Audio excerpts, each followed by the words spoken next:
Hello students, कैसे हैं आप लोग। स्वागत है आप लोगों का Manish sir chemistry world YouTube channel में। आज हम लोग स्टूडेंट डिस्कस करेंगे विद्युत रसायन के कुछ महत्वपूर्ण प्रश्न, some important numerical of electrochemistry. Student, electrochemistry जो चैप्टर हम लोग स्टडी कर रहे थे, इसमें से एक न्यूमेरिकल 100% आना है। ध्यानपूर्वक समझ लीजिए, क्योंकि अगर न्यूमेरिकल के केवल 3 चैप्टर हैं। एक तो विलयन, पहले भी बताया हमने वीडियो में, विलयन, दूसरा इलेक्ट्रोकेमिस्ट्री, तीसरा केमिकल काइनेटिक्स। इनके न्यूमेरिकल सही तरीके से तैयार कर लीजिए, नहीं तो आगे चल के पछताना पड़ेगा। तो देखिए स्टूडेंट्स, एक न्यूमेरिकल है इसमें, निम्न गैल्वेनिक सेल के मानक सेल विभव की गणना करनी है हमें। 298 केल्विन पर ईएमएफ की गणना करनी है तथा मानक गिब्स ऊर्जा का मान निकालना है। तो 3 वैल्यू निकालनी है। तो इसमें हमने एक एग्जाम्पल लगाया हुआ है कि Mg ठोस से Mg आयन बन गया। तो यहाँ पर ये क्रिया जो होती है एनोड पर होती है, नेगेटिव टर्मिनल पर, और CO आयन से CO हो गया, ये कैथोड पर होती है, ये पॉजिटिव टर्मिनल होगा। ठीक है, इसकी अगर हम सेल्फ क्रिया बनाएंगे पूरी, तो यहाँ पर देखिए क्या होगा। Mg से क्या बन रहा है, Mg 2+ आयन बनेगा और ये 2 इलेक्ट्रॉन निकालेगा। तो ये अब क्रिया कहाँ पर होती है, ये क्रिया होगी एनोड पर, एट एनोड पर होगी। सनीचर प्रोडक्ट हो, ध्यानपूर्वक समझ लीजिए, नहीं आप नापते रह जाओगे, काली काली रोडें अपनी जो है। दूसरा कैथोड पर,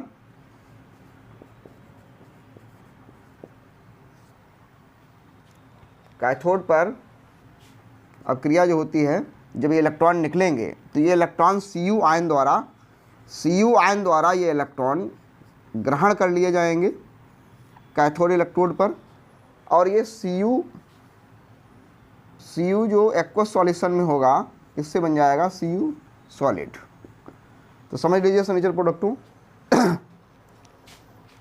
यहाँ पर मैग्नीशियम से मैग्नीशियम आयन बना, इलेक्ट्रॉन रिमूव होंगे, जो इलेक्ट्रॉन निकलेंगे वो Cu आयन गेन करेगा और Cu मेटल बना देगा। अब हम दोनों रिएक्शंस को जोड़ दें। अगर हम दोनों रिएक्शंस को आपस में जोड़ेंगे तो देखिए यहाँ पर अब क्रिया जो बनेगी, सेल्फ क्रिया, Mgs प्लस Cu2+ एक्वस, जिसका कंसंट्रेशन दिया गया है। इलेक्ट्रॉन कैंसिल हो जाएंगे, आगे बनेगा, पहले Mg सॉलिड था, Mg आयन के फॉर्म में आ जाएगा एक्वस, और Cu सॉलिड हो जाएगा, Cu जो होगा ठोस अवस्था में आ जाएगा। तो ये हमारी एक सेल्फ क्रिया हो गई। अब इसके लिए ई सेल की वैल्यू अगर निकालना चाहते हैं तो ई सेल बराबर होता है ई cathode, E naught cathode minus E not anode, ये फॉर्मूला होता है।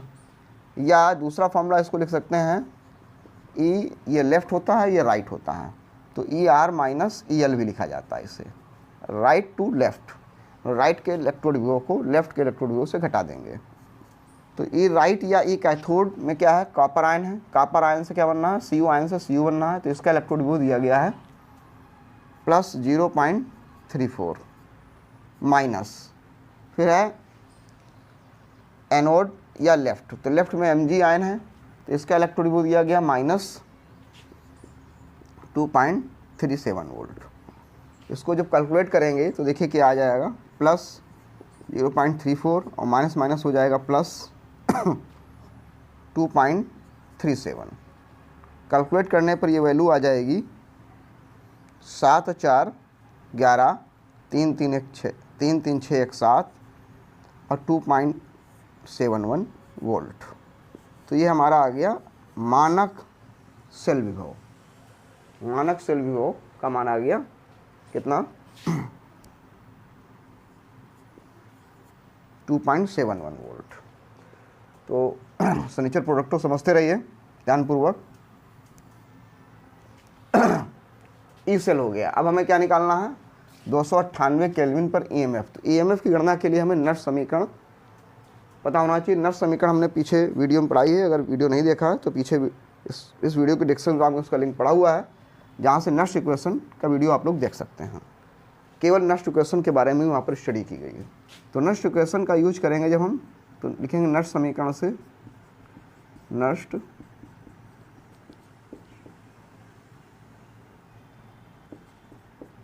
नस्ट इक्वेशन समीकरण द्वारा। तो नस्ट इक्वेशन कहती है equal to E cell not minus 0.059 upon n log 10 base concentration of product upon concentration of reactant. तो प्रोडक्ट में है Mg ion, Mg2 plus ion है, ठीक है, क्योंकि सॉलिड का कंसंट्रेशन 1 होता है, और रिएक्टेंट में Cu2 प्लस आयन है, Cu2 प्लस आयन। ठीक है स्टूडेंट्स, अब हम क्या करेंगे, ई सेल की वैल्यू हम लोग निकाल चुके हैं। तो ई सेल की वैल्यू है 2.71 माइनस 0.059 अपॉन n। तो n की वैल्यू कितने इलेक्ट्रॉनों का स्थानांतर हुआ, तो 2 इलेक्ट्रॉनों का स्थानांतर हुआ, तो बट्टे 2 हो जाएगा, log 10 बेस। अब Mg2 plus ion concentration question में दिया गया है 0.001 और Cu2 प्लस आयन कंसंट्रेशन दिया है 0.0001। इसको रख दीजिए, ध्यानपूर्वक समझ लीजिए सनीचर प्रोडक्ट 2, नहीं तो पछताना पड़ेगा आगे आने वाले समय में कि काश पढ़ लिया होता समय के साथ में। पॉइंट हटा दें, तो यहाँ 1 2 3 4 अंक है, यहाँ 1 2 3 1 0 बढ़ा दो, तो ये हो जाएगा log 10। अब log 10 की वैल्यू क्या होती है, log 10 की वैल्यू होती है 1। इसको 2 से डिवाइड कर दीजिए, 0.0 2 दूनी 4, 2 ने 18, 2 पंचे 10, तो 2.71 माइनस 0.0295 और log 10 की वैल्यू 1 हो गई, तो 2.71 माइनस 0.0295।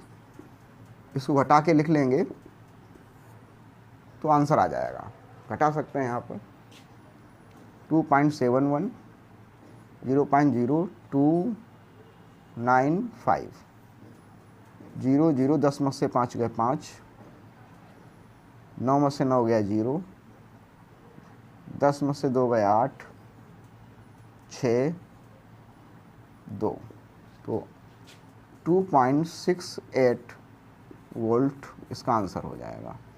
तो ये आगे हमारा दूसरी वैल्यू ईएमएफ की गणना हो गई। तीसरा निकालना है गिब्स ऊर्जा। तो गिब्स ऊर्जा का फॉर्मूला सनीचर प्रोडक्टों पीछे पढ़ाया हुआ है। गिब्स ऊर्जा, मानक गिब्स ऊर्जा लिखेंगे, सॉरी, मानक गिब्स ऊर्जा, मानक गिब्स ऊर्जा डेल्टा जी नॉट होता है NF ई सेल नॉट। तो नंबर ऑफ इलेक्ट्रॉन जो ट्रांसफ़र हो रहे हैं वो 2 हैं, 2 इलेक्ट्रॉन ट्रांसफ़र हो गया। F की वैल्यू होती है 96,500, 96,500 और ई सेल की वैल्यू, ई सेल नॉट की वैल्यू जो होती है दी गई 2.71। तो गुणा करा लेंगे तो 200 200, 2 पंचे 10, 2 छंग 12 1 13, 2 ने 18 1 19, 2.71 से मल्टीप्लाई कर देंगे तो ये आंसर आ जाएगा आपका, गिब्स ऊर्जा का मान आ जाएगा। तो स्टूडेंट्स ये इसको नोट कर लीजिए। इसमें हमने डिस्कस किया है यहाँ पर जो हमें सिर्फ क्रिया दी गई थी, उससे हमने पहले ई सेल नॉट का मान निकाला, मानक सेल विभव, फिर ईएमएफ के मान की गणना की, फिर गिब्स ऊर्जा के मान की। इसी प्रकार से एक और क्वेश्चन लगा के देखते हैं, उसको नोट कर लीजिए। हेलो स्टूडेंट्स, अभी हम लोग जो है इलेक्ट्रोकेमिस्ट्री का फर्स्ट न्यूमेरिकल देख रहे थे, उसी मेथड का सेकंड न्यूमेरिकल लगाने का प्रयास कीजिए सभी लोग। जो है यहाँ पर SN से SN2+ हो रहा है और H आयन से H2 गैस बन रही है प्लेटिनम इलेक्ट्रोड पर। इनके मानक इलेक्ट्रोड विभव के मान दिए गए हैं। तो सबसे पहले इसकी सेल अब क्रिया देखिए किस प्रकार से होगी। यहाँ पर SN से बन जाएगा SN2+ और 2 इलेक्ट्रॉन ये रिमूव करेगा। ये क्रिया होगी एनोड पर। कहाँ होगी? एनोड पर होगी। अब आगे क्या होगा? कैथोड पर इलेक्ट्रॉन पहुँचेंगे तो वहाँ पर H आयन द्वारा इलेक्ट्रॉन गेन किए जाएंगे, और जब इलेक्ट्रॉन गेन किए जाएंगे तो H2 गैस बन जाएगी, है ना। दोनों को जोड़ देंगे तो Sn plus 2H plus electron electron cancel हो जाएंगे, गिव्स आउट Sn2 प्लस, ये एक्वस सॉल्यूशन में आ जाएगा, प्लस H2 गैस। ठीक है स्टूडेंट्स, इसके द्वारा हम ई नॉट का मान निकाल लेंगे। ई नॉट सेल जो होगा ई कैथोड माइनस ई एनोड या E R minus E L. तो ई कैथोड में क्या है, H आयन से H2 है, इसका इलेक्ट्रोडिवो 0.0 है, माइनस एनोड में Sn से एसेंशियल Sn2 प्लस है, तो इसका इलेक्ट्रोडिवो है माइनस 0.14, तो आ जाएगा प्लस 0.14 वोल्ट। ठीक है, ये हो गया हमारा ई सेल नॉट। अब हम निकालेंगे यहाँ पर इसके लिए नष्ट इक्वेशन, तो लिखेंगे नष्ट समीकरण द्वारा, जो कि है इन equal to E cell not minus 0.0591 upon n log 10 base. Product concentration में क्या है, Sn2 प्लस कंसंट्रेशन, लेकिन यहाँ गैस भी है तो pH2 upon H ion concentration का स्क्वायर हो जाएगा, क्योंकि 2H आयन है। ठीक है स्टूडेंट्स, तो ई सेल का जो मान हमने निकाला है वो रखेंगे यहाँ पर 0.14 माइनस 0.059 अपॉन n। n की वैल्यू कितने इलेक्ट्रॉन ट्रांसफ़र हो रहे हैं, 2 इलेक्ट्रॉन ट्रांसफ़र हो रहे हैं, upon 2 log 10 base. Sn concentration दिया गया है क्वेश्चन में 0.05 इंटू pH2, गैस का दाब दिया गया है 1 बार, और H आयन कंसंट्रेशन होगा 0.02 स्क्वायर है, चूँकि पॉइंट हट जाएंगे, ये पॉइंट हटाएंगे, 2 जीरो बढ़ जाएंगे। ठीक है स्टूडेंट्स, अब हम 2 से डिवाइड कर देंगे, 2 दूनी, ये 2 दूनी 4 हो गए, 4 से ऊपर भाग करेंगे तो 25 आएगा, 25 पंजे 125 होगा। इसको 2 से डिवाइड कर लेंगे तो 0.0295 आ जाएगा, तो 0.14 माइनस 0.0295 हो जाएगा, ये 295 गुणे लॉग 10 बेस, और 25 पंजे 125 को लिखेंगे 5 की पावर 3 आगे आ जाएगा, 0.14 माइनस 0.0295 गुणे 3 लॉग 10 बेस 5, 3 लॉग 10 बेस 5। तो इसको हल कर लेते हैं। 3 लॉग 10 बेस जो 5 है, इसको लिखा जाएगा 3 इंटू 0.699 लाख 5 की वैल्यू होती है 0.6990, तो हो जाएगा 300 3 नमा 27 3 नमा 27 3 नमा 27 2 29 हो गया, और 3 18 और 2 20, 18 2 20। तो ये आ जाएगा 0.14 माइनस 0.0295 गुणे 2.097। इसको हल कर लेंगे, मल्टीप्लाई करके डिफरेंस करा देंगे, तो हमारा वैल्यू आ जाएगी ई सेल की। अब हमें चाहिए गिब्ज ऊर्जा, मानक गिब्ज ऊर्जा। तो मानक गिब्ज ऊर्जा डेल्टा जी नाट का फॉर्मूला होता है NF ई सेल नाट। तो n number of electron transfer हुए 2, F की वैल्यू 96,500 और ई सेल नाट की वैल्यू है 0.14। इस हमको मल्टीप्लाई करा देंगे तो 14 दूनी 28.28 इंटू 96,500, इनको मल्टीप्लाई कर देंगे तो आंसर आ जाएगा। इसको स्टूडेंट नोट कर लीजिए, फिर आगे हम लोग बहुत ही इंपॉर्टेंट इलेक्ट्रोकेमिस्ट्री का क्वेश्चन कोलराउस नियम पर जो है बहुत ही इंपॉर्टेंट क्वेश्चन है, इसको डिस्कस करेंगे, ध्यान से देखें। हेलो स्टूडेंट्स, अब हम लोग डिस्कस करेंगे बहुत ही इंपॉर्टेंट टॉपिक इलेक्ट्रोकेमिस्ट्री के कोलराउस नियम का एक बहुत ही महत्वपूर्ण न्यूमेरिकल, इसको रट लीजिए, ज़्यादातर यही न्यूमेरिकल आता है कोलराउस नियम से related. HCl NaCl CH3 COONA, जिसको NaC शॉर्टकट में लिखेंगे, के लिए लैम्डा m नॉट के मान दिए गए हैं यहाँ पर HCl NaCl और CH3 COONA के लिए।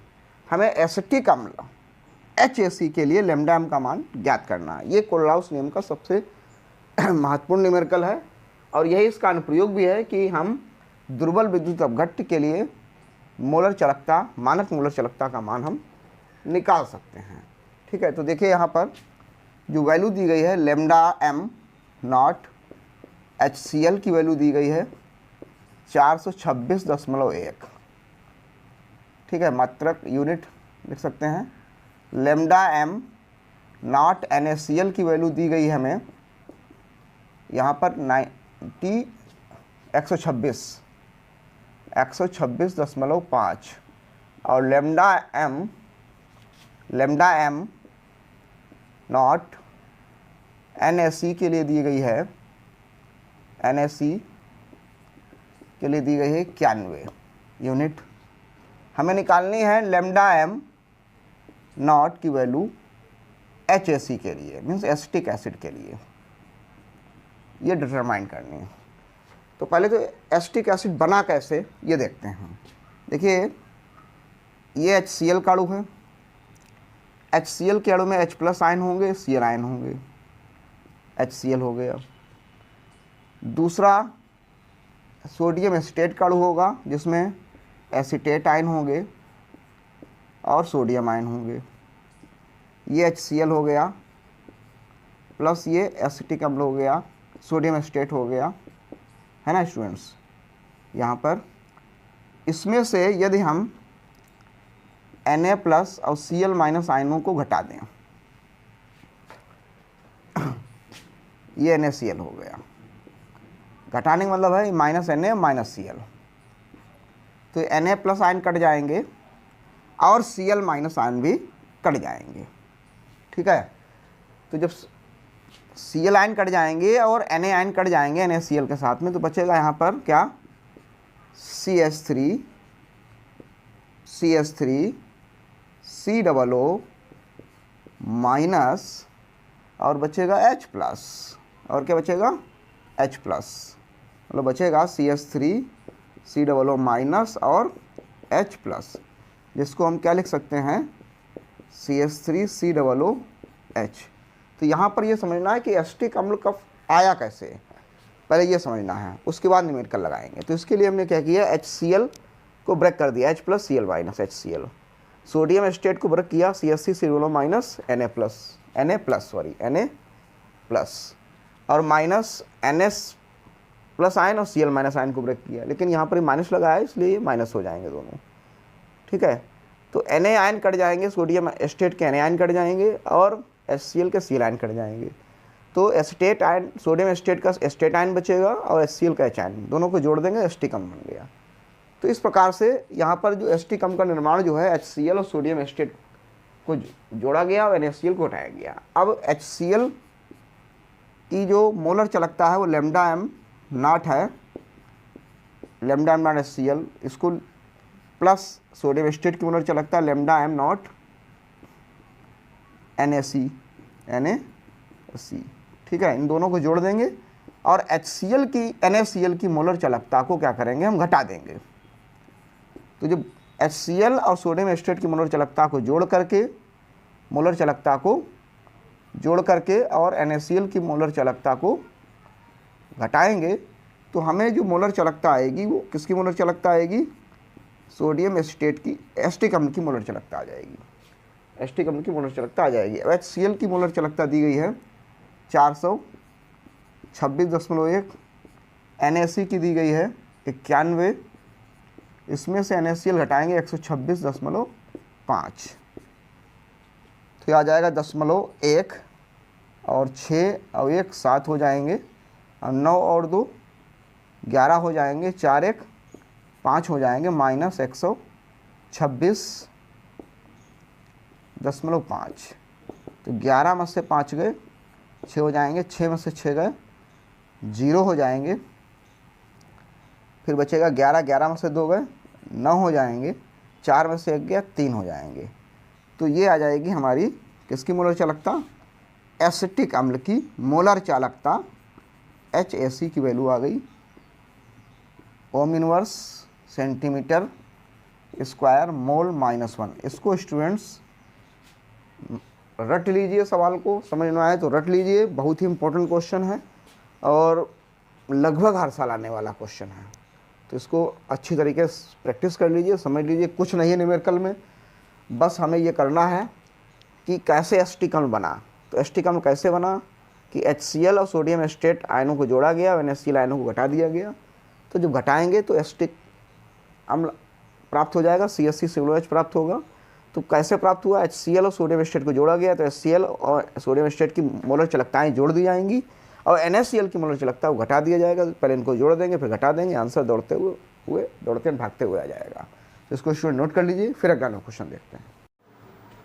हेलो स्टूडेंट्स, हम लोग डिस्कस कर रहे हैं इलेक्ट्रोकेमिस्ट्री के कुछ महत्वपूर्ण न्यूमेरिकल, जिसके अंतर्गत अब हम लोग डिस्कस करेंगे मोलर चालकता से संबंधित कुछ महत्वपूर्ण न्यूमेरिकल NCERT से रिलेटेड।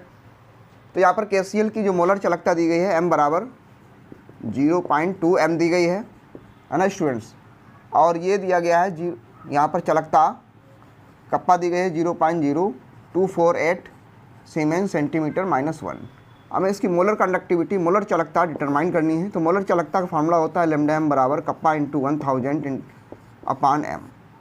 तो कप्पा की वैल्यू हो गई 0.0248 इंटू 1000 और M की वैल्यू हो गई 0.2, पॉइंट के बाद यहाँ पर 4 डिजिट हैं तो 1 2 3 0 बढ़ा लेंगे तो नीचे भी 4 डिजिट हो जाएंगे, 0 0 पॉइंट हट जाएगा, 3 0 कट जाएंगे, 2 से डिवाइड कर देंगे, 2 1 जा 2, 2 2 जा 4, 2 4 जाए तो हो जाएगा 124 सीमेन सेंटीमीटर स्क्वायर मोल -1, ये इसकी यूनिट होती है।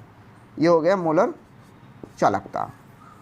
ठीक है, अब नेक्स्ट न्यूमेरिकल में निकालना है, एक चालक सेल है 0.001 M KCl विलयन, मतलब उसकी ये दी गई है सांद्रता या मोलरता दी गई है। प्रतिरोध दिया गया R बराबर 1500 ओम है।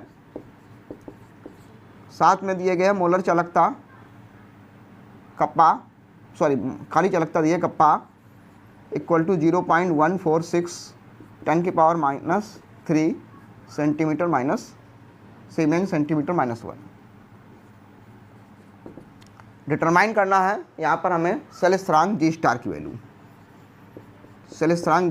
डिटरमाइन करनी है। तो देखिए कप्पा इक्वल टू होता है, फार्मूला है G स्टार अपान R से G स्टार बराबर होता है कप्पा इंटू R, और कप्पा की वैल्यू दी गई है 0.146 इंटू 10⁻³ R की वैल्यू हो गई 1500 से मल्टीप्लाई कराएंगे तो 15 छक्का 90 जाएगा, हासिल लगे 9, 15 चौको 60 और 9 69 के 9 हासिल लगा 6, 15 कम 15 6 21, 2 0 हो जाएंगे, पॉइंट 3 अंक लगेगा, 10⁻³ हटा देंगे तो आ जाएगा 219 सेंटीमीटर -1। ये हो गया सेल स्थिरांक। तो स्टूडेंट लगा लीजिए, दोनों बहुत ही महत्वपूर्ण न्यूमेरिकल हैं। इसके बाद हम लोग फैराडे के नियम पर आधारित कुछ महत्वपूर्ण न्यूमेरिकल देखते हैं। हेलो स्टूडेंट्स, इलेक्ट्रोकेमिस्ट्री के अंतर्गत हम लोग डिस्कस करेंगे सबसे लास्ट टॉपिक फैराडे के नियम पर कुछ इम्पोर्टेंट न्यूमेरिकल। तो देखते हैं NiNO3 के विलयन में प्लेटिनम इलेक्ट्रोडों के बीच 5 एम्पीयर की धारा 20 मिनट तक प्रवाहित करने पर विद्युत अपघटन किया जाता है। कैथोड पर निकल की कितनी मात्रा एकत्रित होगी, निकल का परमाणु भार दिया गया है। तो देखिए फर्नीचर प्रोडक्टों किस प्रकार से न्यूमेरिकल लगेगा। यहाँ पर हमें धारा I का मान दिया है 5 एम्पियर, समय दिया है 20 मिनट। तो मिनट को हम लोग सेकंड बदलेंगे तो 20 × 60 बराबर 1200 सेकंड। ठीक है, समय हो गया 1200 सेकंड हमारे पास। परमाणु भार दिया, इसे तुल्यांकी भार निकाल लेंगे। Ni का तुल्यांकी भार इक्वल टू होता है परमाणु भार बटे संयोजकता। Ni की 2 होती है तो 2 से भाग करेंगे तो 2 दूनी 4, 1 बचेगा 2 नेम 18, फिर 2 तिहाई 6, 2 पंचे 10, तो 29.35, ठीक है। और फैराडे नियतांक F बराबर होता है 96,500 कूलाम प्रति मोल, ठीक है। तो फार्मूला होता है इलेक्ट्रोड पर निक्षेपित पदार्थ की मात्रा W बराबर EIT/F। तो E की वैल्यू हो गई 29.35, I की वैल्यू हो गई 5 एम्पियर, T की वैल्यू हो गई 1200, F हो गया 96,500। इसको हल कर लेंगे तो आंसर आ जाएगा हमारा 1.825 ग्राम। इसको कैलकुलेट कर लीजिए स्टूडेंट्स, ठीक है स्टूडेंट्स। अगला देखते हैं, निम्न अपचनों में कितने आवेश की आवश्यकता होगी। कह रहा है कि 1 मोल Al3 प्लस से Al बनना है। तो देखिए Al3 प्लस है और इससे बन क्या रहा है Al। तो Al कैसे बनेगा, जब इसको इलेक्ट्रॉन मिलेंगे। कितने इलेक्ट्रॉन मिलेंगे, 3 इलेक्ट्रॉन। तो जब 3 इलेक्ट्रॉन गेन करेगा तो Al में बदल जाएगा। तो 3 इलेक्ट्रॉन का मतलब हो गया 3 फैराड, ठीक है। 3 फैराड बराबर 1 मोल। अतः आवश्यक विद्युत आवेश बराबर हो गया 3F, या 3 इंटू कर सकते हैं चाहे तो 96,500 मल्टीप्लाई करा के भी लिख सकते हैं, ठीक है। पहला पार्ट लग गया। दूसरा कह रहा है 1 मोल MnO4 आयन से Mn बन रहा है। तो MnO4 आयन से Mn बनेगा कैसे, पहले ये देखते हैं। MnO4 माइनस कैसे बनेगा, देखिए Mn2+, ये एक रिडॉक्स रिएक्शन है। यहाँ पर Mn का एक एटम, Mn का एक एटम। ऑक्सीजन कितने हैं, 4। यहाँ पर ऑक्सीजन कोई नहीं है, तो इसके लिए हम क्या करेंगे, 4H2O ऐड करेंगे। तो जब 4 ऑक्सीजन को बैलेंस करने के लिए हमने वाटर मॉलिक्यूल को ऐड किया, तो हाइड्रोजन कितने हो गए, 4 दूनी 8 हो गए। तो यहाँ क्या करेंगे, 8H आयन ऐड कर देंगे। अब देखिए दोनों तरफ नंबर ऑफ एटम इक्वल हो गए। यहाँ 8H है, यहाँ भी 8H है, Mn 1 है, Mn 1 है, ऑक्सीजन 4 है, ऑक्सीजन 4 है। अब चार्ज देखिए, यहाँ पर चार्ज जो होगा -1 + 8 बराबर +7। यहाँ पर कितना है, +2। तो कितना चार्ज डिक्रीज हुआ, टोटल 5 इलेक्ट्रॉन कम है, मतलब 5 इकाई आवेश कम हुआ। तो यहाँ पर क्या करेंगे हम, जितना आवेश कम हो रहा है उतने इलेक्ट्रॉन जोड़ देंगे, 5 इलेक्ट्रॉन जोड़ेंगे। बैलेंस करने के लिए कितने इलेक्ट्रॉन जोड़ेंगे, 5 इलेक्ट्रॉन। तो 5 जितने इलेक्ट्रॉन जोड़ेंगे उतने कूलाम आवेश होगा। तो 5F, कितना आवेश होगा, 5F आवेश होगा 1 मोल Mn के लिए, ठीक है। तो लिखा जाएगा अतः आवश्यक आवेश बराबर 5F, या 5 × 96,500 मल्टीप्लाई करके लिख सकते हैं, है ना स्टूडेंट्स। तीसरे पार्ट में देखिए ग्राम में कह रहा है CaCl2 को गलाया गया। तो CaCl2 एक विद्युत अपघट्य है और ये आयनित होगा। तो इस बच्चों कैसे आयनित होगा, Ca2+ 2Cl-। अब Ca2+ आयन जो होंगे ये इलेक्ट्रॉन गेन करेंगे 2, तो क्या बनेगा, Ca बनेगा ठीक है। अब कैल्शियम का एटॉमिक वेट होता है, परमाणु भार होता है 40, मतलब 40 ग्राम अगर है तो इसे 2F चाहिए। 40 ग्राम के लिए 2F, 40 ग्राम होता है 1 मोल, है ना। या यहाँ पर इस प्रकार, यहाँ लिखेंगे, सॉरी 40 ग्राम यह होगा, 40 ग्राम 2F आवेश चाहिए 40 ग्राम के लिए। लेकिन हमें चाहिए कितना कैल्शियम, 20 ग्राम चाहिए। तो 20 ग्राम के लिए तो लिख लेंगे, चूँकि 40 ग्राम Ca के लिए, यहाँ नहीं पाएगा, साफ साफ नीचे लगा देते हैं। चूँकि 40 ग्राम Ca के लिए आवश्यक आवेश कितना होगा, 2F। इसलिए कितना हमें चाहिए अमाउंट, 20 ग्राम। तो 20 ग्राम Ca के लिए